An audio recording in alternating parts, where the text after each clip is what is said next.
Hello दोस्तों, JR amplifier में आपका स्वागत है। आज हम एक फिर नया वीडियो लेके आए हैं। ये R15 में हमने यहाँ पे आफ्टर मार्केट इंडिकेटर इंस्टॉल की है। इसमें ब्रेक लाइट का भी फंक्शन है और ये इंडिकेटर है। ये देख लीजिए R15 है। ये दोनों साइड हमने इंस्टॉल किया है और पीछे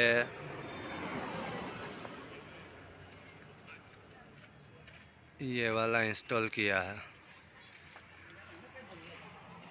तो हम चेक करवा देते हैं आपको। ये इंडिकेटर है, ये इंडिकेटर है और ये ब्रेक लाइट। मैं आपको इंडिकेटर बंद करके चेक करवाता हूँ। ये इंडिकेटर है, ये ब्रेक लाइट है, सॉरी ये ब्रेक लाइट है और ये इंडिकेटर।